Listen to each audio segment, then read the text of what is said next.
सोध्दा सोध्दा दिक्क लाग्यो बा। आज भ्यालेन्टाइन डे। कसैले मेसेज गर्छ कि भनेको पनि गरेन। कसैले कल गर्छ कि भनेर पनि गरेन। मेरो भाग्यमा त कोही छैन जस्तो छ हौ। 40 कटिसक्यो, न आन्टीहरूले हेर्छन् न जेन्जीहरूले हेर्छन्। जिन्दगी यत्तिकै मोबाइल हेरेर जाने भयो। दाह्री फुलिसक्यो, कपाल फुलिसक्यो।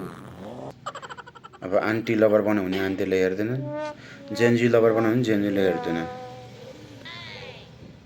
हालेको पोस्टको धुलीमा त यहाँ गरेर पठाउँछन्।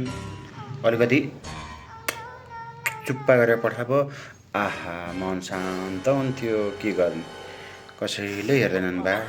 आज भ्यालेन्टाइन डेको दिन पनि टाउको